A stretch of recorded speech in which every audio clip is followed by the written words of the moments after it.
And we're off.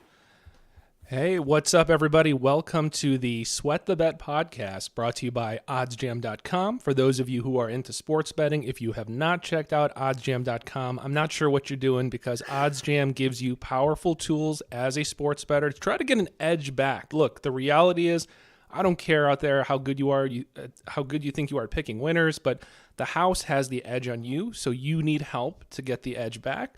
So check out oddsjam.com. You're going to see some cool tools out there ranging from positive EV alerts, easy line shopping, saves you a ton of time and research, gives you a bunch of calculators to kind of crunch out how much you should be betting, a very efficient and easy to use bet tracker. What are you waiting for? Basically, check out oddsjam.com if you're actually taking this semi-seriously and you want some cool tools to help you stay profitable. And we have a lot of new features, injury status updates, easier navigation, in terms of line shopping. So check it out, even if you've looked at it before, guys. So I'm your host of the Sweat the Bed podcast, Andrew Kim, a.k.a. the Parlay Doc on Twitter. And here's my co-host, Matt Modine. We got Griffin back again, one of the content creators for OddsJam. What's up, Griffin? What's up, Matt?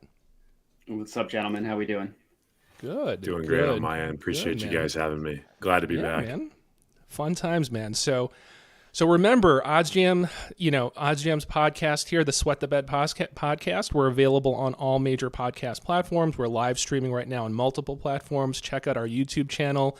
Comment, participate, guys. We've been trying to integrate your comments, shouting out users here. So please check it out. Send us some questions, comments as we're going through the show. And for our opening tip-off to go over what we're going over today, we're going to be talking NBA playoffs. We're going to talk about the current series, observations we had from Game 1, things that we thought were highlights, lowlights, keys to victories moving forward in Game 2s. We're going to go over our best bets going into the weekend. We got another action-packed weekend full of different sports, and each of us will kind of throw out some of our favorite bets and angles at the end of the show. So let's kick it off, guys, with our traditional no sweat segment, and I will kick it off here. This is kind of related to a series that is over at the moment, but we're going to dive into a lot of trade talks and off-season rumors, things like that once these playoffs and finals are done. But we'll kick one off here as kind of a teaser for the summer.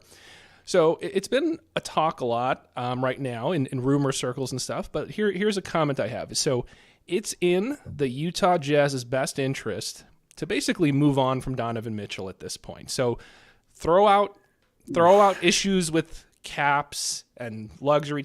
I'm just saying, just concept-wise, in terms of how you're structuring your team and how you're moving forward, is the Donovan Mitchell experiment at this point, is this the ceiling? And this is as far as Utah can take it. And it's in their best interest in some shape or form, whether it's a trade with multiple. So don't even worry about those scenarios. I'm just saying, is it in their best interest to just kind of move in a different direction, whether that's years, quickly, to find a different alpha, or is this the alpha that the Utah Jazz should stick with at this point? So are you saying that they should keep Rudy Gobert and trade Donovan Mitchell, or just regardless No. of what else happens? I'm saying, trade Mitchell? is it in their best interest to build their team around someone else besides Donovan Mitchell, or should they keep Donovan Mitchell? I'm going Sweat on that one. I love Spida. I think he's awesome, and I think you got to trade Rudy Gobert. I've firmly believed that you'll never win anything with Rudy Gobert as your starting center making $800 zillion like he does.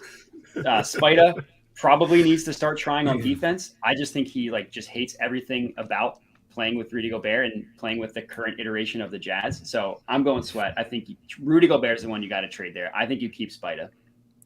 Okay, what about you, Griffin? I'm going to go in the exact opposite direction. I think you get rid of Donovan Mitchell. I don't think he's shown. He came into the league, much like a lot of guys, like a lot of athletic guards at his position, as supposed to be like a defensive-minded, grit and grind type of dude. Then he found out that he was a scorer. He's decided scoring is what he wants to do. He's good at it. He's not as great at it as he seems to think he is. The complete lack of defensive attention that he gives anybody, the way that the Jazz are built where Gobert has to cover so many other dudes on defense, so he ends up looking awful when they get to the playoffs. I think you move on from Donovan Mitchell. I think you kind of retool that roster. I don't know if you're necessarily retooling around Rudy Gobert, but I think he has more value for a contender than a high usage guard like Donovan Mitchell does. I just don't think he's got it. Wow. So you think it's more likely for a team centered around Gobert to win than Donovan Mitchell? He didn't say. I don't know necessarily if there is an iteration of a Jazz team that can win like the finals. Honestly, regardless. Yeah, honestly, regardless. I don't think the Jazz are ever going to be a free agent destination to the point where they're going to be in a Miami or yeah, of course, yeah, or LA situation where they're going to get free agents. But if you have to pick a team to win a 7-game series and have one dude to build up between Donovan Mitchell and Rudy Gobert, I'd rather build around Rudy Gobert. I think he does way more unique things than Donovan Mitchell does. I was with Griffin up until that. I don't know about that, but but I threw this out there. Obviously, I'd already kind of had my mind made up, obviously, but I just, like I like Donovan Mitchell. Like as a fan watching, like optics wise, like, we've all seen it, all three of us, those games where suddenly he hits 6 threes out of nowhere, right? And he goes for 38 points and it's exciting. It's awesome when those threes are draining. He's taking it strong to the hoop. I just feel like this might be peak Donovan Mitchell, and kind of like what Griffin's saying is like, I don't know if that is enough to kind of take this team to that next level. I almost see at least the way he played this year, and I don't know, who knows what his health was truly like, but I almost saw him as like a streakier Devin Booker, like almost not as reliable, but similar type of player. And I actually do think they just see what you can get. I mean, again, I don't even know. I haven't even researched all the trade, but I would say moving in a different direction, this might be peak Spida, is what I'm saying. Yeah, I mean, realistically, you're not going to win anything with either of them as your best player. I just think that you have an extremely capped ceiling with Rudy Gobert. And Spida, it's really about effort. Like Devin Booker never tried on defense until the Suns got good, and then he started trying on defense. And I think Mitchell is just like so done with everything regarding his current situation. So sure. Yeah, like Griffin said, he came out as supposed to be a defensive guard, and then he just was like, nah, I'm good. So maybe he still has that in him. We'll see. I just want to. I'm not a Jazz fan by any means. It's kind of tough that we're having this discussion because when those first couple of years for Donovan Mitchell, where he was looking like the reincarnation of D Wade, who, obviously D Wade not dead, but you know what I mean. Yeah. He looked like he was going to be that type of slashing guard who also was going to like rack up blocks and kind of be like a less pass heavy John Wall or something like that. And then everything in his game except for his scoring kind of just fell apart. And even the scoring, like it seems like he needs to do more to score at the same numbers that he was early on. And I don't know if maybe there's lower body injuries we don't know about. Like maybe the chemistry is that messed up. I don't know. Yeah, I think it's probably that's what I think. It's just chemistry. But either way, we can roast the Jazz in the off-season one. Love to brush my teeth to roasting the Jazz. Yeah, that's great. Awesome. So what do you got for me, Matt? All right, I'll go next. So this one's related to the this one of the series that just ended. But I think that the Suns will never make it back to the NBA Finals in the Devin Booker era. I think that they had their chance last year and this year. I really thought about making it. They say they never make the conference finals, but I thought that was probably too spicy because you get one favorable matchup and you're there. But I think that they had their chance. Now they got to pay a bunch of people. They're probably going to lose Ayton. So the Suns will never make it back to the NBA Finals in the Devin Booker era.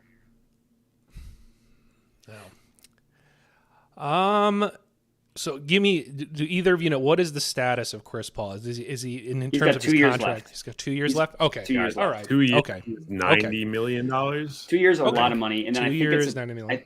I think it's a team option. I remember I was listening to the Zach Lowe podcast, and he said they can get out of it after 2 more years. After two He'll more be just shy of 40 when it ends, which is not awesome.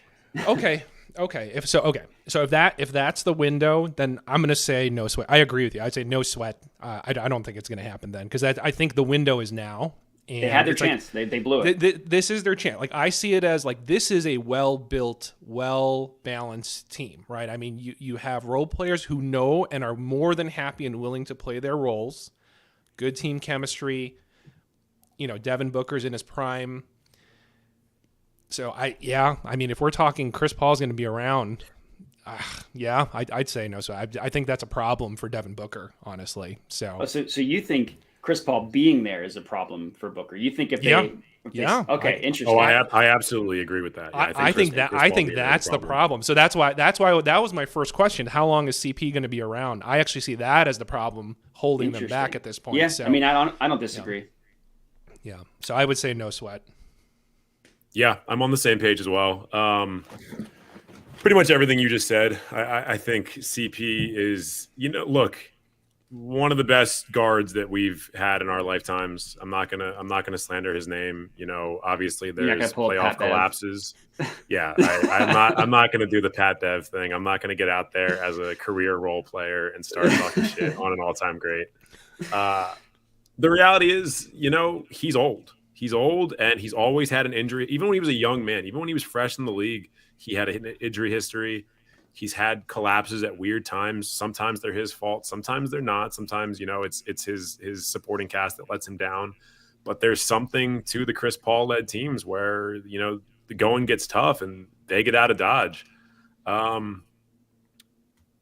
If they're able to sign Ayton, do like a sign and trade with Ayton and flip him for a bunch of assets, maybe they can rebuild around Devin Booker while he's still in his prime. He's still a young guy. I think Booker's like 27, 26, something like that. Yeah, I think he's younger. Guy's been in the league for like 46 years, and he's still like 20 years old. I feel about Jason Tatum. Yeah. The two of them, because they came in at 19 and immediately were scorers. It's just crazy. That said, I thought Devin Booker was going to take a bigger jump this year than he did coming out of the finals. He got a little bit more efficient. His counting stats went up a little bit, but it wasn't the jump that I was hoping for. And I don't know at this point if he's going to make that jump. He might just be a 1B for his career. And unless you put him on a team with like a Giannis or something like that. Yeah, he needs a win. I think if there was a way to put Devin Booker with prime Kawhi, I'd be like 3 titles in a row, no problem. But that's not happening. So I don't know how they do it. I think even Paul George, that team probably wins the finals. I think he just needs someone that can play defense. Current Paul George or prime Paul George? Prime Paul George. Oh, sure. Yeah. I mean, prime Paul George taking the heat to year after year. Yeah, to 7. Yeah. I mean, prime Paul George, another guy who gets slandered too much. So just to let you know, Devin Booker is 25, younger than 25. I knew that.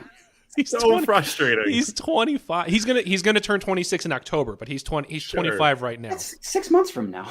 That's ridiculous. Yeah, that's not that soon. It's coming up, but is it? Jesus, he's younger than I thought. In my head, I don't know why I thought 27, 28. He's wow.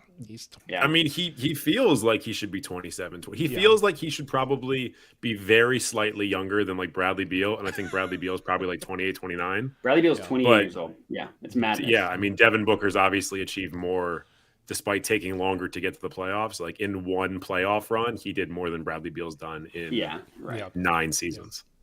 Yeah. So okay, well, I guess Griff and I are on the same page about CP3 there. So yeah, unfortunately for him, look, I'm not Ryan Russillo. I'm not obsessed with the guy, but I did want him to win a title. Oh, me too. I love Chris. No, Paul. He's a good player. It's and on Pat Bev. Did you catch Danny Green on?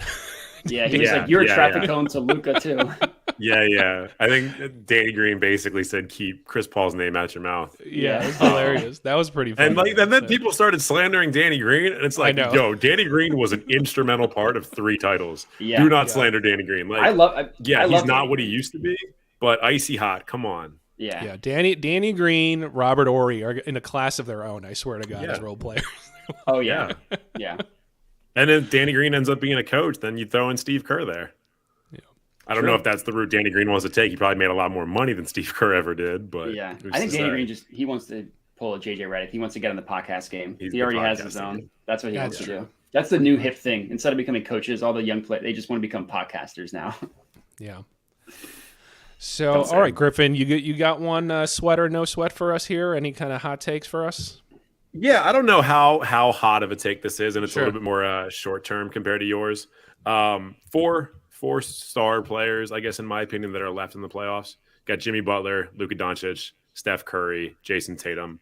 I think of those 4 players, and this is a very specific bet, of those 4 players in the playoff games remaining, I think Jimmy Butler is going to have the highest PRA in his games to go. PRA. And this is a little bit, and I wish that we had done this before yesterday's game because it's a little bit, or Tuesday's game. It's a little bit influenced by how good he did in game one. Yeah. But this was my take prior to that. And I can give you their numbers if you want them. Yeah. What were their numbers? Spit them out. Jimmy Butler in the playoffs this year, 42.9 PRA. Luka Doncic, 46.7. So he's in the lead. Steph Curry in last at 36.7. And Jason Tatum right behind Jimmy Butler at 40.2. Okay.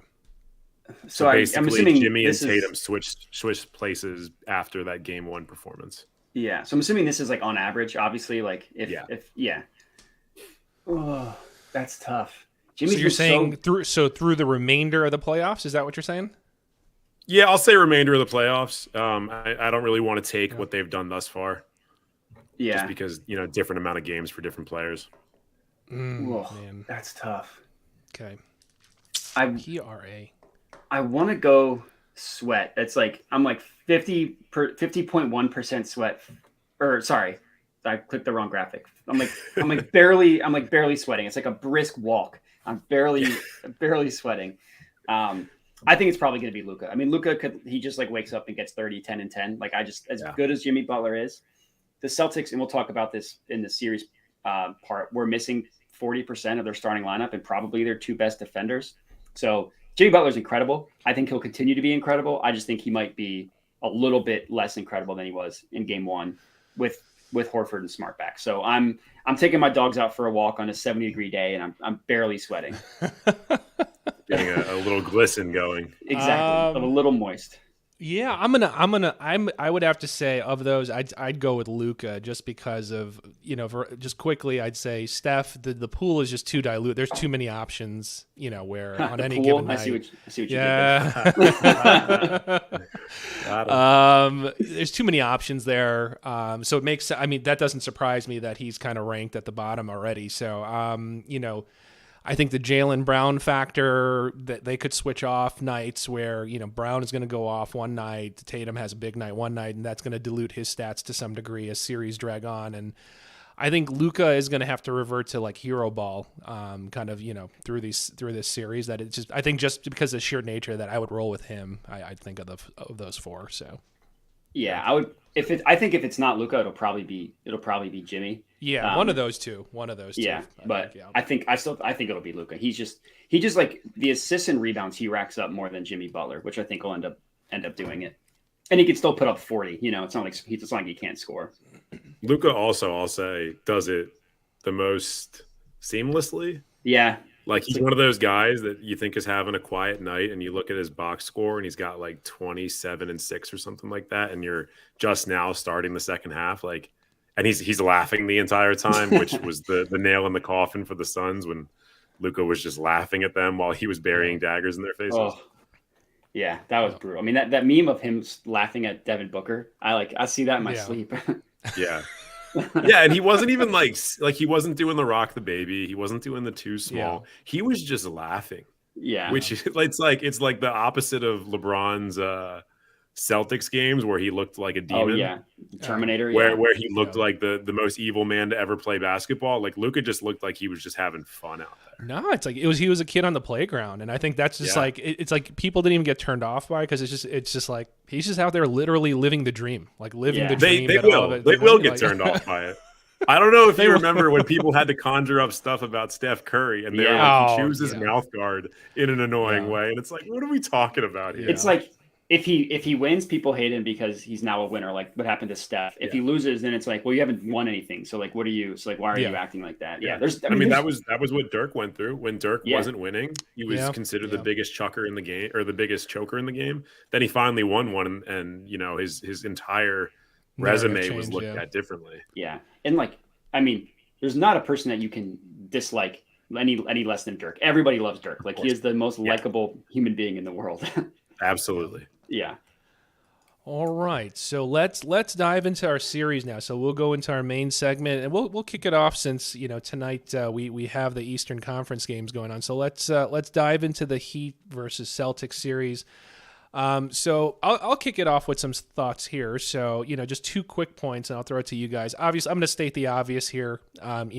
Jimmy Butler was just a monster. It was basically a tale of 2 halves, where you had, I think, the Celtics caught, the Heat sleeping a little bit, so maybe some rust factor. And I think they came out with that sense of urgency. I think likely because they knew they were shorthanded. Horford wasn't there. Smart wasn't there. And Jason Tatum came out with the purpose, man. I mean, he looked damn good in the first half. And then suddenly that horrendous third quarter, you have the Celtics basically winning 3 out of the 4, quarters. And then Jimmy just goes insane style in that third quarter. And, I know Griffin already mentioned the stats, but let's just kind of read through them. And I did a video on this earlier this week. So Jimmy Butler ended up with 41 points, 9 freaking rebounds. And I want to break that down even more. Out of those 9, 5 offensive rebounds. That's just effort, okay?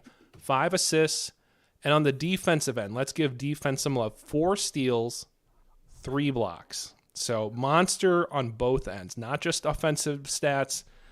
4 steals, 3 blocks. And then obviously another stat that stood out was 18 free throws and shot 17 of 18. So, it's funny because I've heard a lot of slander out there. They're like, he's basically James Harden. He's flopping like a fish. That's the only reason the Heat won. Whatever. Look, man, my opinion is at least he got to the damn line, meaning he had to put in the effort to drive and get some contact. Maybe he exaggerated, flopped here and there. But the fact is, look, man, he found a way to make his team win. And those are just insane stats. The only other comment I have is, Jimmy Butler is aggressive. I've already talked about this in previous episodes. Bam was a bit disappointing. I think I'm biased because I needed some of his rebounds, and he was nowhere to be found. And I was just kind of, shaking my head at times that he's one of your, co-captains. He's one of your studs.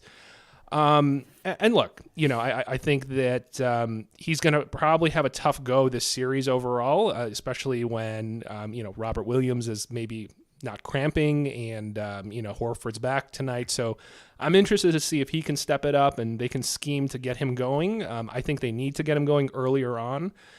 But I mean, look, those are the things that stood out for me from the Heat in terms of things they did well that needs to change a little bit. I think Jimmy's going to keep being Jimmy, but they're going to make adjustments. So I'm curious to see who's going to step up, for the Heat. I know Tyler Hero had a good first half, but who's going to step up for the Heat this game in game 2? Because obviously adjustments are going to be made. So those were some of the things that I just wanted to at least mention about how just amazing Jimmy Butler was. But I do agree with your earlier comments. There's going to be regression. I mean, this Celtics team is just too good.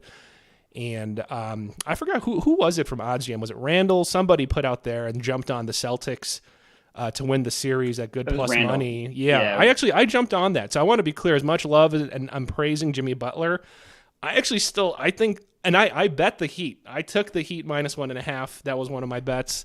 So I was glad to see that for a situational play, but I still actually like the Celtics here. So I actually jumped on that with Randall. So I actually took the Celtics to win the series, actually at +125. So yeah, there's a lot there. I think it is kind of interesting. Like, I think Jimmy is one of like the most guilty of being like a grifter, like the Harden, like the Embiid, but he doesn't get nearly the flack. And I'm not saying that he should. Like, I love Jimmy Butler, and I don't think there's anything wrong with grifting for fouls. I think it's because he doesn't have the horrible flops that people just kind of accept. And like getting like contact and getting fouls called, like that's a legitimate skill. There's not a lot of people that are actually capable of doing that.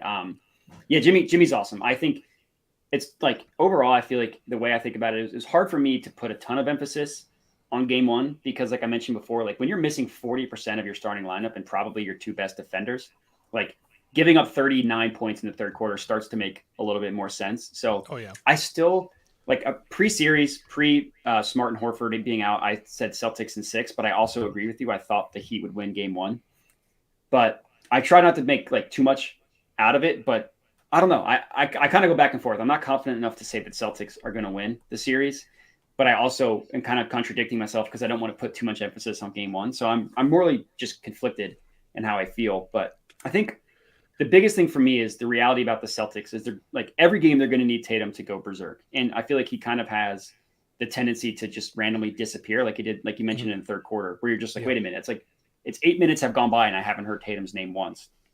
So their formula is like Tatum going berserk. They need Brown to go like 75% of that berserk level, like still play really well, put up 20, 25. And then one of Horford, Grant Williams, Marcus Smart, Peyton Pritchard to like play okay. And then that's path to victory. And I just don't know how sustainable that is against a really smart, really well coached, and just really good Heat team and Heat defense. Yeah, no. And I think to your point, Jaylen Brown, when you look at his stats, I mean, it's like, oh, he had a pretty decent game, 24, but it really, he only really got it going in the fourth quarter. So and that game's already over. Exactly. When you needed him the most in that third, when Tatum just didn't have it that quarter, he was absent too. That was the problem. So, I mean, to speak to your point, like one of the two, they gotta lift each other up and be there if the other guy doesn't got it going for a few minutes there. And then that was totally absent in that third quarter, basically. Yeah. I think I'm largely on the same page as Matt on this. I don't want to really. I thought going into this series that I do think the Heat are going to win it. I think just more championship experience on that team. I think they've got a little bit better of a roster. I think their particular superstar, Jimmy Butler, is a little bit more ready for the big moment than Jason Tatum. Jason Tatum has, he'll have 5 games in a row where he's got between like 30 and 40 points and he's doing everything all over the court. And then he'll have the occasional dud where he's got like 12 to 15 and he's missing a ton of shots. And if that game happens at the wrong time and his teammates aren't able to, handle the load that he's given up, they're going to lose that game because the Heat are absolutely going to take advantage of it. I think both teams obviously have some players that have, defensive shortcomings. Tyler Hero, not a great defender, probably never going to be a great defender. He's got T-Rex arms. Peyton Pritchard, not even close to a great defender. They put Jimmy Butler on him a dozen times in the fourth quarter, and it was barbecue chicken the entire time. So even though they didn't get the most, even though the Heat were outscored in the fourth quarter, it's like every single time they put Jimmy Butler on Pritchard, you knew the Heat were going to score, whether it was Butler or somebody else. And depending on Smart's health, I mean, yeah, he might be able to play tonight, but is he going to be 100%? Is he going to be 75%? Is he going to be on reduced minutes? Is he not going to be able to play game 3 in Boston? Like there's so many factors here that are health and like matchup related. I think the Heat are going to win this game. I think it's going to be 2-0 going back to Boston. It could be 2-2 after 4. I don't know, but I think the Heat are just more built for this matchup. Yeah, I kind of agree with you. My problem with Tatum is he's obviously incredible, but I feel like watching him, he like shouldn't be as good as he is because he doesn't get to the rim, he doesn't get fouled, and I feel like every shot he makes is like a tough shot, and you're like, well, that's not going to keep going in. And then like for 5 games in a row, it will. But like when PJ Tucker's guarding you and when Jimmy Butler's like in your grill, those tough shots that he like has to make because he really can't get to the rim become even tougher. So that's kind of why I'm a little bit sour on the Celtics overall. Tatum seems to willfully play, and I mean, like he's talked about it, how it's like his biggest influence. He willfully plays like he's Kobe, but he doesn't have his layup package. He's not as technically sound. He didn't develop as a defender as early in his career. Like people forget how good of a defender Kobe was. And I mean, I would like it far more if he played like his former Boston Celtic, Paul Pierce, and modeled himself after that game. If he modeled himself after Pierce, I think Tatum would be a better player. But he seems kind of like a lot of young guys in the league, like he so badly wants to be Kobe that it limits him. Because if there's a game where his jump shot isn't falling, you can take him out of it so easily. Yeah, and to speak to Griffin's point, I think they're seared into my memory. When I need him, he'll go 0 for 9 for 3, and he'll just keep shooting them. Like, and we've all seen those games, right? And here's the problem, right? It's like all of us are saying the same thing. He has all of the God-given athletic capability, right? I mean, you got speed, length, athleticism, all that stuff, soft touch. And yeah, maybe not as smooth as like your traditional shooting guards, but here's the other thing. We talked about Jimmy Butler's free throws. Tatum had 9 total free throws, and the stretches where he was beating guys off the dribble, taking it to the rim, getting some easy mid ranges where he was getting some high off the glass layups. It's like it's hard to keep up with him unless you're doubling, tripling him. So it's like you need more of that. If your shot's not falling, I mean, I want to see more of that attack mode. Put your head down. Giannis style, just go to the rim. And it's hard for me to see anyone with his size, his height, his athleticism, like he should be getting 15, 16, 17 free throws as well. I mean, it just doesn't seem like it's in the DNA, like if you put Jimmy Butler's style kind of and his attack mode in Jason Tatum's body, like yeah, then you'd have a 1A, like He'd be a clear Giannis. cut one. Yeah, Yeah. Yeah, he'd be Giannis with probably a better jump shot. If with a better he did jump that, shot. Yeah, that's like a top 5 player all time. I'd watch that guy for 20 years. Happily. exactly. Yeah. So, yeah, we'll see. And yeah, I think that's the crazy thing. I'm kind of torn on this game as well, on game 2. Because we'll see. Because Smart, who knows what the foot is like? Horford's back, that'll help. Who knows? How can Robert Williams make it through a whole game? I mean, he's not at full. He hasn't been at full capacity really since his return. So, like you said, all those different variables, all these matchups. It's like a chess match. This really is going to be a chess match, in my opinion. So, I really hope it goes 7 games because just be for the entertainment factor. This would be an awesome 7-game series. I like absolutely. this series already, so I'm rooting for a 7-game series. So. We'll kind of see how that plays out then. So what else? Any other angles? Any other lowlights, highlights that you guys have seen so far in a 1-game sample size? Yeah, I think. We've talked a lot about like praising the Heat and not so much confidence in the Celtics. I do think that like eventually the Heat are going to need someone else to do something. And Bam, I feel like kind of also has a tendency to disappear. Like you said, he was disappointing in game 1. He like randomly was like shut down in like 2 of the Sixers games. Like it's like one of those things where like he can play Embiid. Like Embiid's obviously better than him, but Bam is on that same level, if not a little bit worse. And I feel like he'll sometimes just like randomly shut down. I feel like he almost needs like mentally to like get himself back into it. Like we all remember his block in game 1 of the 2020 Eastern Conference Finals. Like, yeah, that was insane. Yeah, like his like wrist like was back in the bucket. That was madness. I think like the Heat are going to need someone other than Jimmy. And I think the biggest problem I have with them is I don't know who that is. Like Hero was good. He had 18 points, but as good as Hero is, he's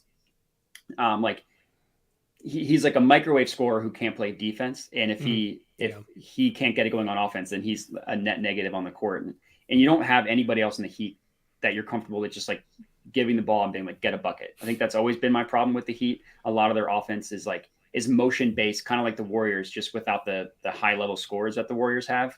Yeah. So they can get kind of sloggy in like half court settings. And against the Celtics, who have the best defense in the NBA, getting Smart back, we'll see what he looks like. Getting Horford back, who should be fine. And then who knows what's up with Robert Williams? Because like you said, he was incredible in the first half. And then he was like, that was pretty much the whole Celtics team. Incredible in the first half, just lost it in the second half. Yeah. So I think the reason why I can't just quite get over the hump and like thinking the Heat win the series is because it's so hard for them. They can become so scoring challenged in the half court when Jimmy Butler, for whatever reason, doesn't have it going. Yeah, and we have to remember we've already used up Oladipo's birthday game because that only comes around once a year. So. Yeah. Maybe I guess no. Maybe he's got an anniversary coming up. Yeah, I don't know. we need to do some research. We need someone at OddsJam to go look at other birthdays and see whose birthdays are coming up for the Heat to see if that could swing this series basically. So that's true. I was going to say I'm very much on the same page as you on Bam. You know, I've been waiting this entire playoff run for a Bam game, career-defining Bam game, and I haven't seen it yet. And, you know, he's doing a lot on the defensive end that isn't necessarily showing up on the stat sheet. So, like, yeah, he's getting his normal amount of blocks and steals and all that, and he's forcing turnovers. But, like, his defensive presence, much like a guy like Embiid's defensive presence, it's not necessarily always going to show up on the stat sheet, but it is going to influence the way the guys play. But I want to see a Bam like 25-10 or 25-12, just like try and have a takeover game. And you know what? They might lose, but start feeding him, let him work. He's got the moves. He can work under the basket. He's got an okay mid-range. Like he can do stuff. Let him do stuff. Get him engaged in the game because right now it seems like he's just not fully engaged. And then on the other side of things, also on that team, we don't know what it's going to look like when Kyle Lowry comes back. If he comes back, yeah. I mean, like it's one of those things where he could be gone for the rest of the playoffs, or he could come back and have 15, 7, and 5 the rest of the way through, and the Heat could run away with it. Like he's a huge X factor. You know, obviously he's not in his prime, but he's such an important player to every team that he's on that if he's out there and he and Butler are able to split ball handling duties, like it completely opens up the floor for everybody else. Yep. Yeah, that's true. We haven't mentioned Kyle Lowry. I kind of forget he exists because like even when he returned in the playoffs, he was clearly hobbled. Like he couldn't. Yeah, absolutely. He couldn't do anything. Sorry about that. No, but he gives you that leadership. He helps with floor spacing, facilitating. You miss his dimes, right, and finding the open guy, and like it's going to open up shots for Strus, everybody, and yeah, and he does the little stuff too. You know, he does the Marcus Smart stuff. He does kind of the foul baiting. He takes the charges. He's willing to gamble on a steal every once in a while, and then argue it with the ref, even though he clearly got caught with his hand in the cookie jar. And then they're going to be better with the Heat later on, like. Kyle Lowry does a lot. I was a big Kyle Lowry hater for a long time because he kept beating up on my Wizards, but he's an absurd talent and he makes every team he's on so much better. And, you know, this Heat team, much like the Celtics team without Smart and Horford, like they're just not anywhere near the same without Lowry out there. Yeah, and I feel like, and I think, you know, to your point, I think they got to get Bam involved early today, and I think just, you know, get him down low.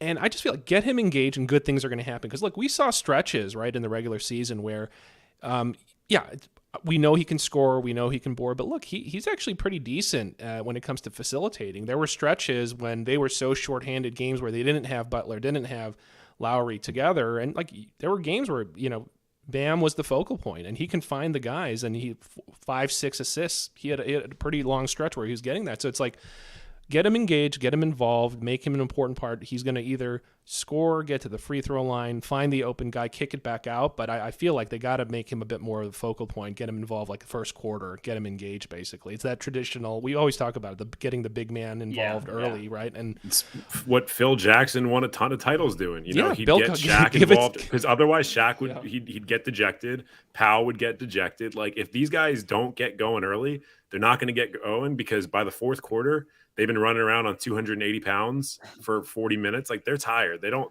want to be in the game at that point. No, exactly. And even back in Phil Jackson's prior spot, he was getting Bill Cartwright and Will Perdue and Luke Longley involved in the first quarter. Yeah. You know, because they could just watch MJ and Scotty the whole game and just be totally disengaged, right? And so I think there is something to it. So if I were them, I try to get him involved today pretty early on in the first quarter. So yeah. I mean, the Luke Longley, good basketball name, better porn name.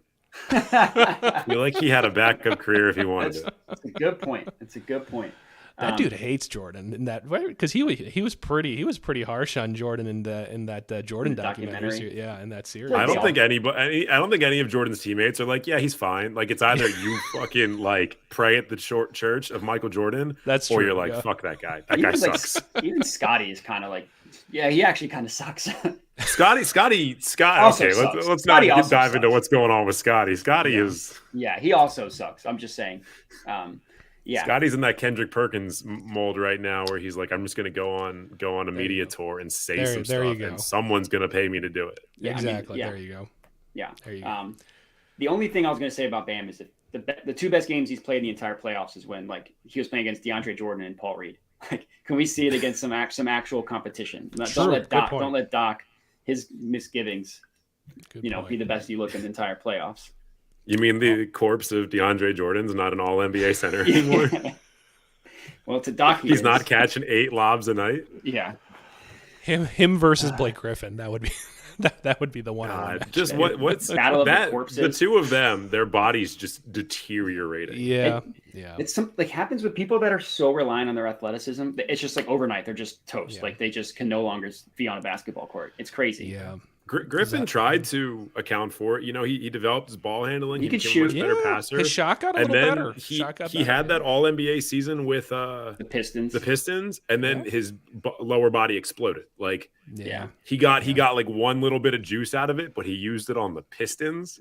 So it was like, well, nothing good's going to happen now. Like that's devil magic right there. They got the 8 seed one year, so it was all worth it. Yeah. Hey, look, Wizards fan. Like I'm saying, always shooting for an 8 seed.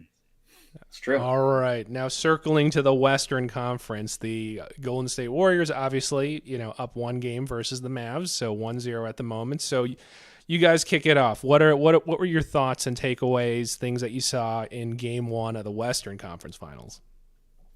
Griffin, I'll let you start here. I mean, Luca didn't have the game that he needed him to have. The Dallas role players largely didn't show up, and part of it's they're coming off a game 7 against the Suns. They're pretty obviously it was a very dominant one, so a lot of guys probably weren't too tired from it, but just probably like the emotional experience of getting out of that when they were counted out by people, myself included, the entire time. They just looked flat the entire game. The Warriors looked like the better team. They have more offensive options. They have a much more cohesive system that's a lot less reliant on one player. Obviously the Warriors motion offense is much like the triangle back in the day. Like somebody does have to initiate it, whether it's Draymond or Curry or even Jordan Poole or something like that. But if one of those guys are out or somebody's having a bad night or whatever, like they're able to work around it. If Luka's having a bad night or his shot's not falling or he just doesn't have the energy to get it done, the Mavericks are not like they're a relatively mediocre team. People want to talk about how well Spencer Dinwiddie did in some of the games against the Suns, and he did, and I'm not going to talk crap on him about that. But Spencer Dinwiddie is kind of the definition of a hot and cold player. He's a ball handling Danny Green. He one night he'll give you 30, the next night he'll give you 6, and he's going to take 15 shots to get there. Bullock was fine. Kleber was fine, but Kleber's always going to be a question mark because it's like, is Kleber going to give you the efficient buckets that you need? And is he going to stay on the court for 30 plus minutes a game, or is he going to get one of his little small injuries and be out for 4 games? I think the Warriors, and I shouldn't pick against the Mavericks because I've done it before and it came back to bite me and very embarrassing. I think the Warriors just have too much firepower, too much experience. I think they clearly looked like the better team in game 1. Yeah, I agree with you there. I think, the way that the game 1 went in this series or in this series was how I thought game 1 was going to go in Celtics Heat. Like, I feel like when you're down 3-2 and you win 2 straight to advance to the next round, I would love to see how well those teams fare in the next round. Like after that energy expenditure and the high you go on from winning 2 straight, even though both series, the game 7s were blowouts, you still have to it's so much mental energy to get to that point to win 2 straight. So I the way game 1 went in this series was how I thought game 1 of the Celtics Heat would go, where the Mavs just looked disjointed. They looked sluggish. They just came out slow. It was clear Luka didn't have it from the get-go. They put up 16 or 18 points in the first quarter or something. And then from there, they just clearly didn't have it. The biggest takeaway I had was just how good and how smart the Warriors are. I saw someone post, I forget who, on Twitter about how Brunson doesn't like to shoot off the dribble. I don't know if you guys saw this, but no, I didn't see that one. Brunson doesn't like to shoot off the dribble. He only likes to catch and shoot. So whenever he had the ball, they just sagged off him. And he didn't shoot. So if he tried to drive, he didn't have room. And if he tried to kick it out, someone was there. So it's just, they're just so little things like that the Warriors do. And the Warriors notice. They're just so smart. And Luka was a -30 in this game. That's got to be the worst of his career, right? Ouch. Probably up there. Yeah. I can't think of another game where he's gotten blown out this much. They outscored the Warriors in 1 quarter and they did it by 1 point. And he was out there for, I think, 38, 39 minutes. So it wasn't great. It was bad. Yeah. He had the worst plus minus on the entire Mavericks. He was -30. Yeah. The next one was -27, which plus minus is never a great barometer because one game sample size, it's tough. And a team goes on one run when you're in the game, it skews it a bit. Yeah, exactly. There's a lot of years where in the finals, LeBron didn't have a great plus minus because he was playing against Steph Curry and Kevin Durant. Sure. Yeah, you gotta take it with a grain of salt. But Luka on the court playing poorly is still, to my point about the Mavs role players, still probably better than whatever their next option up is. Oh, yeah. Yeah. Spencer Dinwiddie throwing grenades at the end of a shot clock. Yeah. That's good. I feel like I'm focusing on him a lot, and I apologize. Spencer Dinwiddie, if you ever see this, I apologize. Yeah.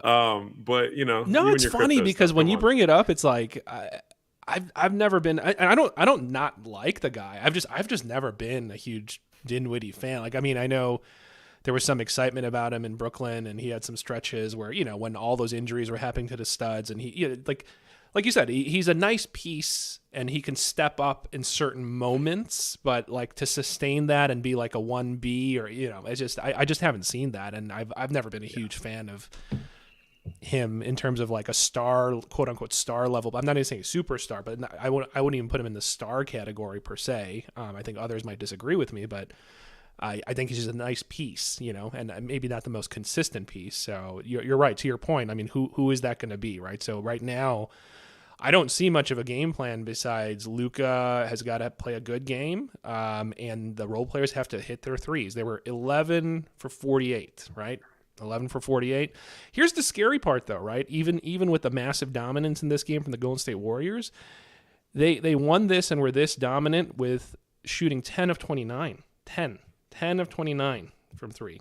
So that's with a terrible, not bad shooting night from three-point land. So imagine we see whatever, game 2, game 3, game 4, where Steph hits 5 or 6 of these, Clay hits 3 of these. I mean, just from the two of them, they could almost match that, total right there. But they only made 10 threes, the Golden State Warriors, and they still won in this dominant fashion, which speaks to all the other intangibles that we talked about, the defense, the off-the-ball movement. They dominated the glass. Total rebounds, 51 on Golden State side, 35, to the Mavs. So they're dominating the defense, dominating the glass, and they shot like crap. So if they could have a decent shooting night from behind the arc, it could even be uglier, honestly. So we'll see. I mean, I hope.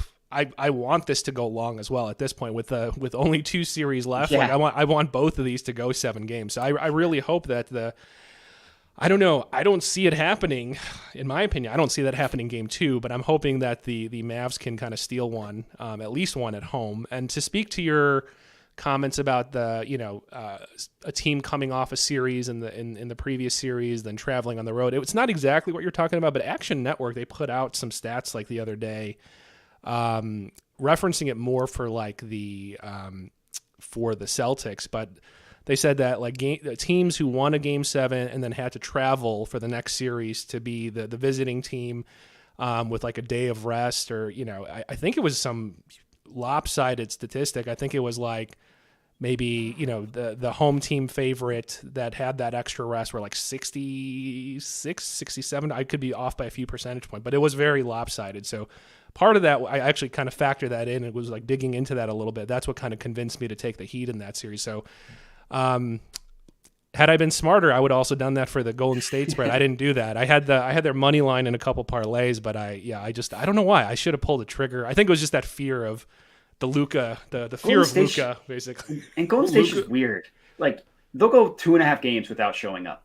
Like they did that in the Grizzlies series. They just got lucky that they happened to win one of those games. Yeah, but it's just I had a bad taste in my mouth from that series. I was just like, I hadn't seen that dominant form of the Golden State Warriors to convince. I just couldn't get. I was just too chicken. I was just too chicken. I should have bet the numbers, but I put my emotions in it. That's what happens when you put your emotions into it. So. It's all right. Luka in this Mavs team has shades of 2018 LeBron and the Cavs, where it's just one dude who's essentially superhuman every single night, and the minute that he's not superhuman, you see just how much of a disparity there is between the other teams and his role players. And, this Warriors team obviously is not the Warriors team of 2018. Yeah. There's a lot of weird stuff between having some guys who are too old and some guys who are too young. And pretty much the only guy in the middle, I guess, is Andrew Wiggins, who has, I guess, been good on the Warriors. Yeah. How about him? He's been a revelation on the Warriors. It's Never saw good, that happening, but, that's the way it's going to go because that Yeah. team's insane. But they're just... when Luka doesn't have a 40, 10, and 8 game or something like that, like there's just no way for the Mavs to compete. If the Warriors are even 80% of who they should be, they've just got too many options. And the offense they run and the switching defense they do is just suffocating. Yeah.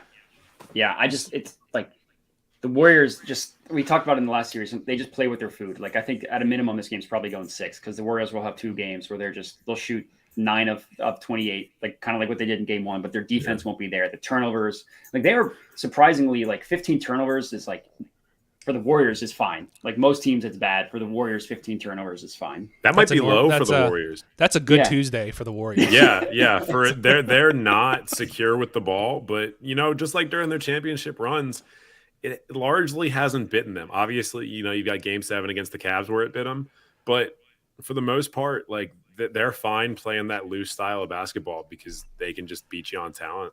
Yeah, we actually we talked about this last week. It's because like having the motion-based offense, like they always lead the league or top of the league in passes. So it's just going to lead to more turnovers instead of like an ISO-heavy offense. It's kind of like it's what you live with the type of offense they play. When it comes to bite them in the ass is when they just have like stupid, careless ones, like Steph Curry going behind the back, or like like they're trying to do like the Hail Mary. Draymond trying to go between someone's legs. I was about to say between the leg passes. I hate those. Those drive me crazy. But they love them. I know that kind of like Luka's style. The joy that Warriors team plays with is a huge part of their recipe for success.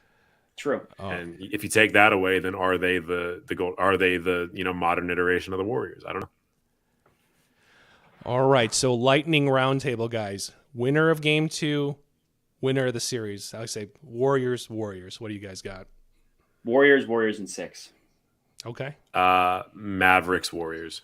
Okay. Right. All right. I like winner. this. Just to be clear, winner of the series, Warriors. But I do think the Mavericks take. But Game 2. Okay, you think the Mavs? Yeah. Okay, let's see. I think 1-1. All right. So for the game tonight, while we're here, are we going Heat Boston? I think we never kind of officially gave predictions. Man. Okay. Yeah, I'm not confident, but I'll probably go Heat Boston with not a lot of confidence at all. I will echo my confidence level is not high, just given all the injuries and Marcus. But I'm going to say because they played well in spurts, and I'm going to go Boston with not much confidence, but Boston. Okay.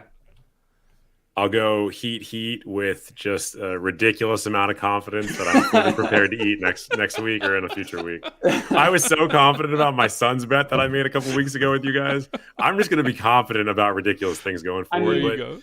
I am genuinely confident on the Heat winning the series. Game 2, I'm a little bit less confident on, but I think the Heat will win the series. I am confident on that. Yeah. And you can call me on it next week. This is sports betting. It's like at least we're making picks and putting it out there versus people who claim they picked it after the fact. So or like Brian Windhorst, who just refuses to say anything because he doesn't want to make news. He doesn't want to make news. Yeah.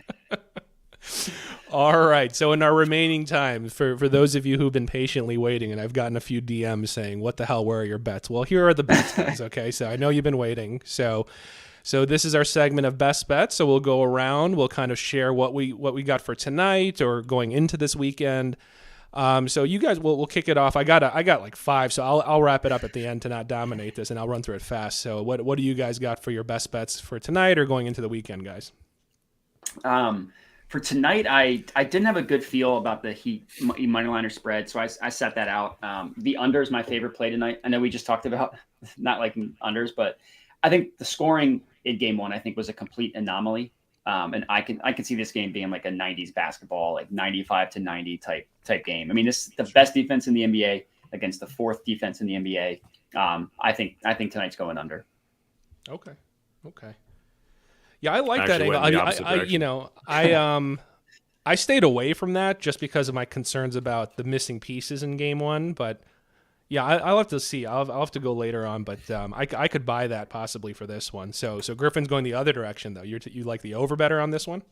I do. Yeah. I think the over for this game is 207 for exactly what I got. Half, maybe. That's exactly what I got. Okay. 207 and a half. Heat have gone over 100. The Heat have gone over 105 in 9 of their playoff games. Celtics have gone over 105 in 10 of them. I don't think it's going to be a ridiculously high scoring game, but just in the modern era with the amount of threes they're shooting, if they have just an average night from 3, and if you've got a couple guys on both teams that are going to go to the line a decent amount, I think it's super hard to take anything that's like has them both scoring in the 90s. I think we're probably going to see maybe like a 110 to 106 style game or something like that. Okay. Yeah, that's fair. My only rebuttal is these are both the best defenses that each team will have seen. That's the only thing there. Yeah. That's true. And I think a lot of it's probably going to come down to which version of Marcus Smart are we getting, and the is 1 for Al 9 Horford? or the 4 for 9 Marcus Smart? Yeah. And is Al Horford actually healthy? Does he have COVID symptoms? Were they false negatives? Is the NBA hiding something from us? Who's to say? It's definitely the last one.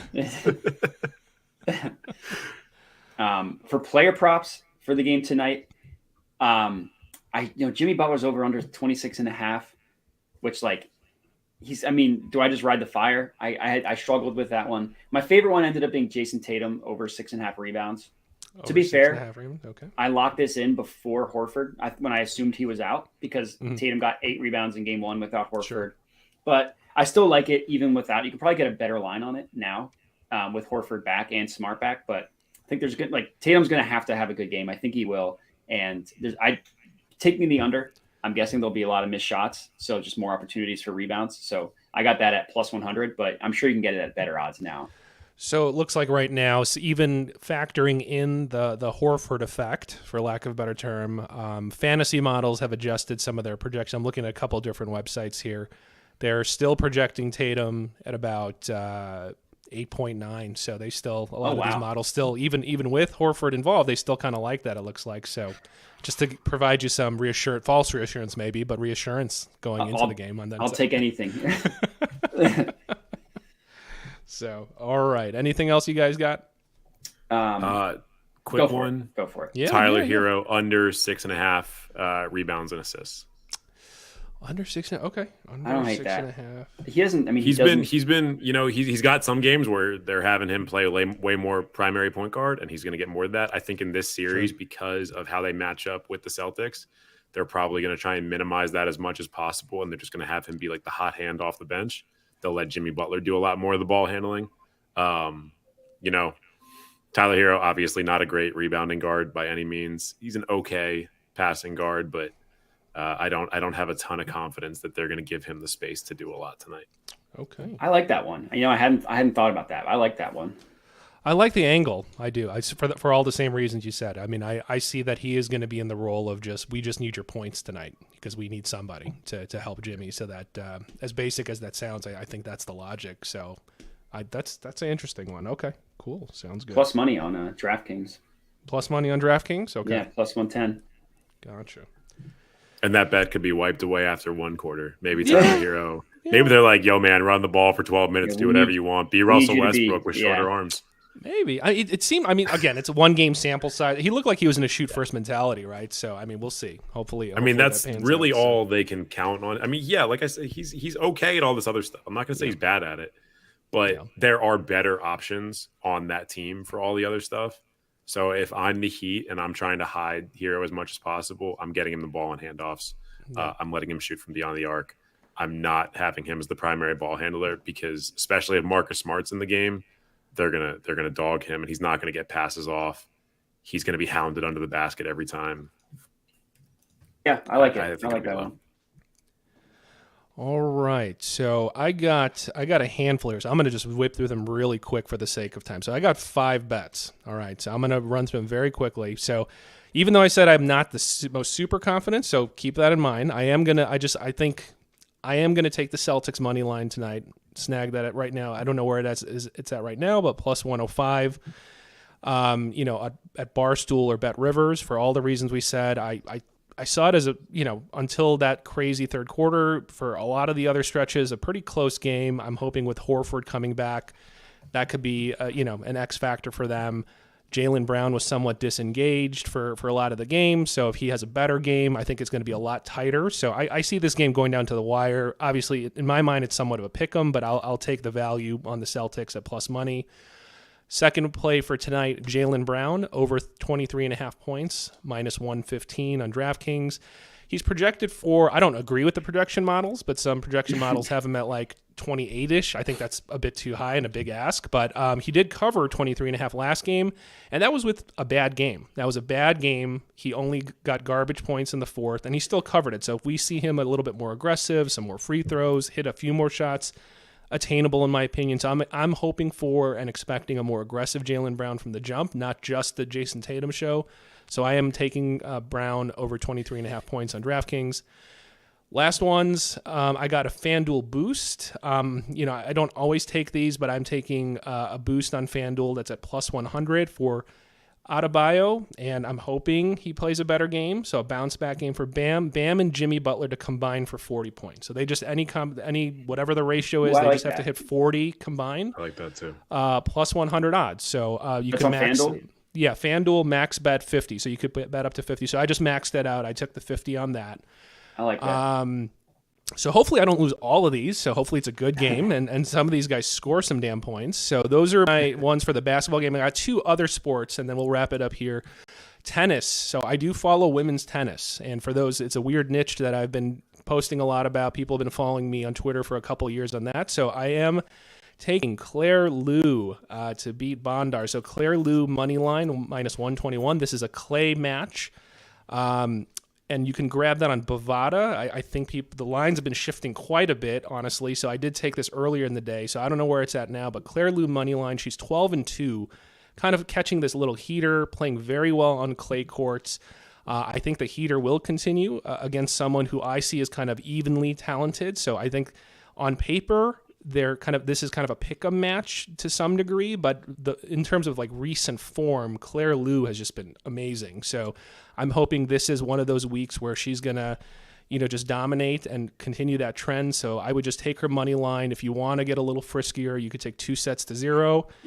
And then the last one is for UFC this upcoming weekend. Holly Holm versus Ketlin Vieira. So this one, I'm going to take a stab at the underdog. So Vieira plus 205. Okay. Plus 205 money line. Look, I want to be frank. Like Holly Holm, I could easily see her outpointing Vieira. Basically, she's 40 years old. There is a 10-year age gap. Vieira's 30. So, but at 40, don't get that wrong. She has good cardio. She's been in long matches. She can go the distance. And I can easily see her outpointing and just basically kicking, body kicks, leg kicks, jabs.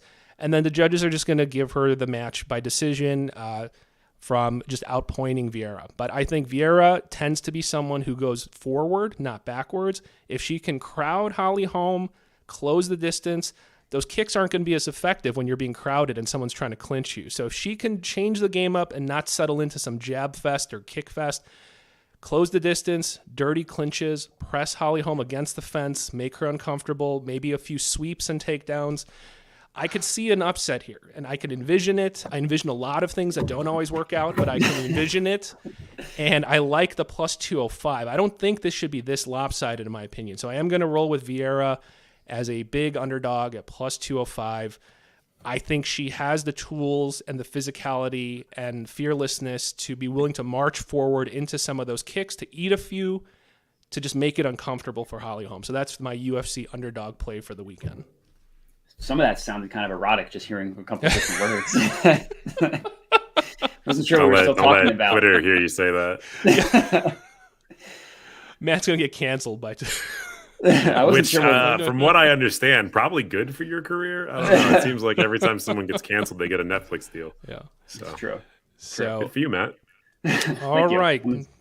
So any last thoughts? Any last comments, gentlemen, before we wrap up here?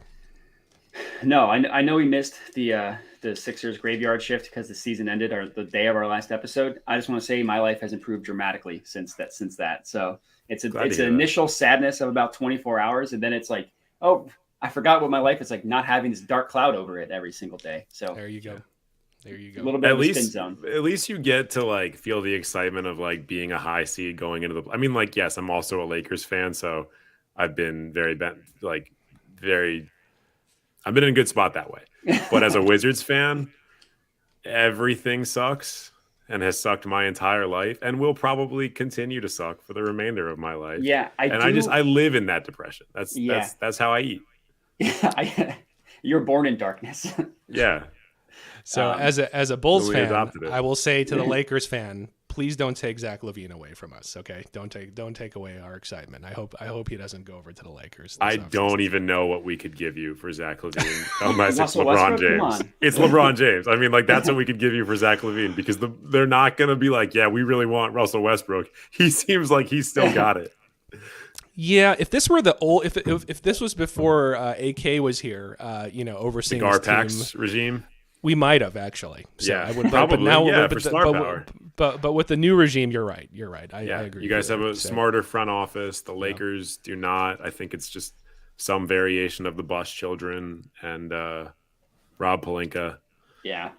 I mean, if the Lakers, people always make this point. If the Lakers were not in LA, they would not win titles, and it's absolutely true. Yeah, I mean, is it better to be lucky or good? I mean, I'll take the titles of a bad. Yeah, right. Yeah, I'm not throwing any of the titles out of bed. Like I'm very glad to have witnessed them.